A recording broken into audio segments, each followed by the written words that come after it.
সুলাইমান আলাইহিস সালাতু ওয়াস সালামকে আল্লাহ পাক রব্বুল আলামিন একটা বিশেষ ক্ষমতা দিয়েছিলেন, যে আল্লাহ পাক রব্বুল আলামিন তাকে এমন ক্ষমতা দিয়েছিলেন, সুলাইমান আলাইহিস সালাতু ওয়াস সালামের আদেশে বাতাস কথা শুনতো। সুলাইমান আলাইহিস সালাতু ওয়াস সালাম তিনি একবার রাজ সিংহাসনে বসা, পাশে তার মন্ত্রী বসা। সুলাইমান আলাইহিস সালাতু ওয়াস সালামের কাছে সেই সময় আজরাইল আলাইহিস সালাতু ওয়াস সালাম উপস্থিত হলেন। আজরাইল আলাইহিস সালাতু ওয়াস সালামের সাথে সুলাইমান আলাইহিস সালাতু ওয়াস সালাম কথোপকথন করছিলেন, কথা বলছিলেন। তো তার পাশে যে সেনা বসেছিল, সেই সেনা তার সাথে কথোপকথন করতে দেখে সে ভয় পেয়ে গেল, কারণ আজ দরবারে এমন একজন মানুষ উপস্থিত হয়েছে, এর আগে এই মানুষটাকে আমি কখনো দেখি নাই। আজরাইল আলাইহিস সালাতু ওয়াস সালাম যখন চলে গেলেন, চলে যাওয়ার পরে সেনাপতি হযরত সুলাইমান আলাইহিস সালাতু ওয়াস সালামকে জিজ্ঞাসা করলেন।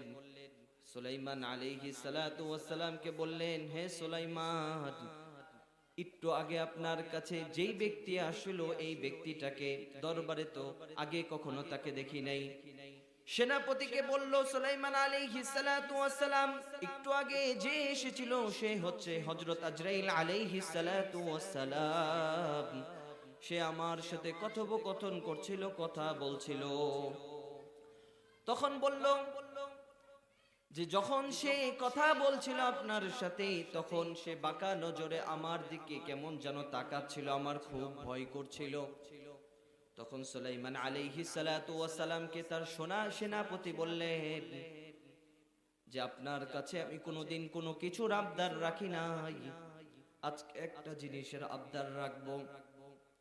আপনার কথা মতো বাতাস আপনার কথা শুনে বাতাসকে আপনি আদেশ করেন, আমাকে বাতাস যেন সেই দূরে জঙ্গলে পাহাড়ে রেখে আসে, আমার খুব ভয় হয়। সুলাইমান আলাইহিস সালাতু ওয়াস সালাম তার কথা শুনে নিলেন। সুলাইমান আলাইহিস সালাতু ওয়াস সালাম বাতাসকে নির্দেশ করলেন, সেই সেনাপতিকে বাতাস সেই দূরে জঙ্গলে রেখে আসলো। তো আজরাইল আলাইহিস সালাতু ওয়াস সালাম নির্দিষ্ট সময়ে, নির্দিষ্ট তারিখে, নির্দিষ্ট স্থানে তিনি জান কবজ করে থাকেন।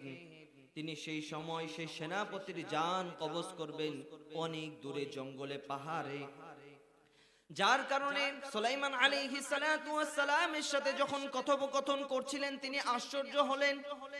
কিছুক্ষণ পরে, অল্প সময়ের পরে, এই লোকটা সুলাইমান আলাইহিস সালাতু ওয়াস সালামের পাশে যে ব্যক্তি বসে আছে সেনাপতি, তার অনেক দূরে তার জান কবজ করার কথা, এই ব্যক্তি এখন এখানে উপস্থিত। তাহলে আমি কিভাবে তার জান এত দূরে কবজ করব? আজরাইল আলাইহিস সালাতু ওয়াস সালাম দূরে সেই পাহাড়ে জঙ্গলে সেই সেনাপতির জান কবজ করলেন। সেনাপতির জান কবজ করার পরে পরের দিন আবার সুলাইমান আলাইহিস সালাতু ওয়াস সালামের সাথে সাক্ষাৎ হলো। সুলাইমান আলাইহিস সালাতু ওয়াস সালাম তাকে জিজ্ঞাসা করলেন, কি ব্যাপার, তুমি যখন আমার সাথে কালকে কথা বলছিলে, তখন তার দিকে তুমি কেন বাঁকা চোখে তাকাচ্ছিলে? তখন আজরাইল আলাইহিস সালাতু ওয়াস সালাম জবাব দেন যে সুলাইমান আলাইহিস সালাতু ওয়াস সালামকে বলেন, হে সুলাইমান, আমি বড় আশ্চর্যান্বিত হলাম যে কিছুক্ষণ পরে অনেক দূরে জঙ্গলে পাহাড়ে তার জান কবজ করার কথা, অথচ এই সময় সে আপনার কাছে উপস্থিত। এই জন্য আমি বড় অবাক হলাম, কারণ আল্লাহ পাক রব্বুল আলামিন পবিত্র কোরআনুল কারীমের মাঝে জানিয়ে দিয়েছেন, ইযা জাআ আজালুহুম লা ইস্তাখিরুনা সাআতান ওয়া লা ইস্তাকদিমুন। নির্দিষ্ট সময়, নির্দিষ্ট স্থানে, নির্দিষ্ট তারিখে আল্লাহ পাক রব্বুল আলামিনের হুকুমে হযরত আজরাইল আলাইহিস সালাতু ওয়াস সালাম মানুষের জান কবজ করে থাকেন।